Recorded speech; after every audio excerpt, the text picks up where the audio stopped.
It's not summer yet here in Hingham, Massachusetts, but it's getting closer. And just like the other video, we have outside sounds that are going to intrude.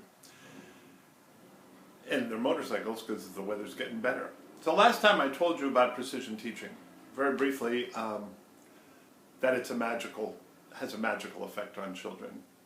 And after 11 years of running the Fluency factory, I would say I've seen that magical effect with so many children. So I want to tell you a little more about how precision teaching works. I guess we're going to also show you charting in an upcoming video, but this video is just kind of how it works. So the idea is you use precision teaching to measure the student's performances. It's kind of like having a thermometer for student learning, for student achievement, for student change. In fact, at one point, Og Lindsley, who invented the precision teaching term, thought he would change the name of the chart he'd created to the Standard Change Chart, which I've always thought was the best possible name because it's a way to look at change. And it's a way to look at change in a way that's quickly understandable once you know what this chart is and how it works. The chart itself can be a little daunting to people, so we're trying some steps to simplify, but the idea is pretty simple. Each time a child does some piece of learning, we measure it, we count it, and we measure it against time. So we know a child who might start off doing 10 problems per minute on a particular math assignment will practice, will get better, and will see their own improvement on this chart, and eventually may top out at 70 or 80 of the similar problem per minute. In reading, we look at little increments like vowel sounds or phonemes of both vowel and consonant. We want those at somewhere near 100, even over 100 a minute, which is pretty fast. We want children to be able to read, and often they start with us and reading at literally 20 and 30 words per minute.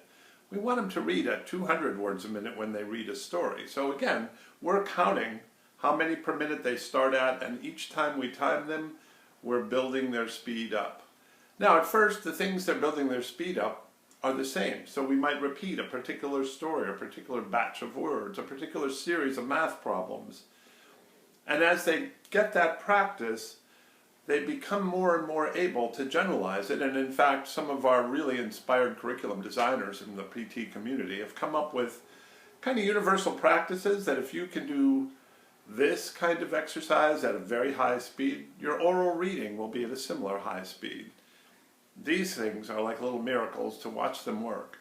So all the way through in precision teaching, you're going to see children starting at a particular point and gradually and sometimes really rapidly increasing their speed at whatever that thing is. Well, who cares how fast a kid is?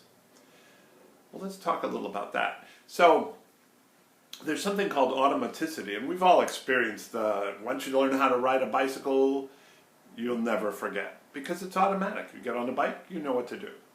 Or some of you may have seen the movie, the original movie of The Karate Kid, where we see a kid waxing on, waxing off, wax on, wax off.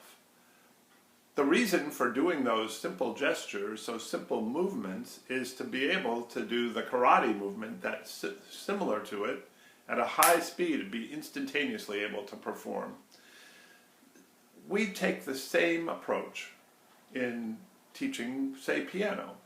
And during World War II, the same approach in teaching typing. There are some really good strategies for learning to type. There's some really good strategies for learning to play an instrument.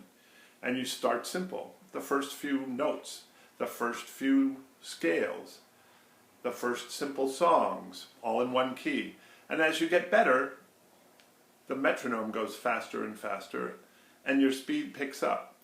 But you start off slowly, and as you master something, it sounds different. The amazing thing about building fluency is that not only does it affect that one little element that you're learning, but it generalizes out and affects many, many related behaviors, so that we wind up with a student who's lots more able but also lots more confident, because at least at our place and at any other precision teaching place, the student will see their own progress charted on a chart, and they can look backwards and say, wow, this was where I was 2 weeks ago, and now look where I am now.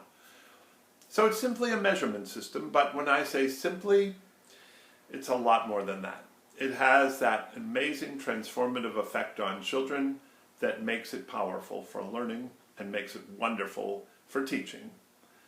One of my last line I'm going to put, Carrie Duvall, who worked with us for many years and now is busy with her own 3 children at home, said to me, you know, when I interviewed, I saw that chart you guys used and I thought, ugh. But the kids that you were working with were cute, you seemed okay, so I decided it was worth trying. I said, now I feel like if I'm not charting stuff, then probably the kids aren't learning. And I know I don't know what's going on, so I don't feel like I'm really teaching. More to come.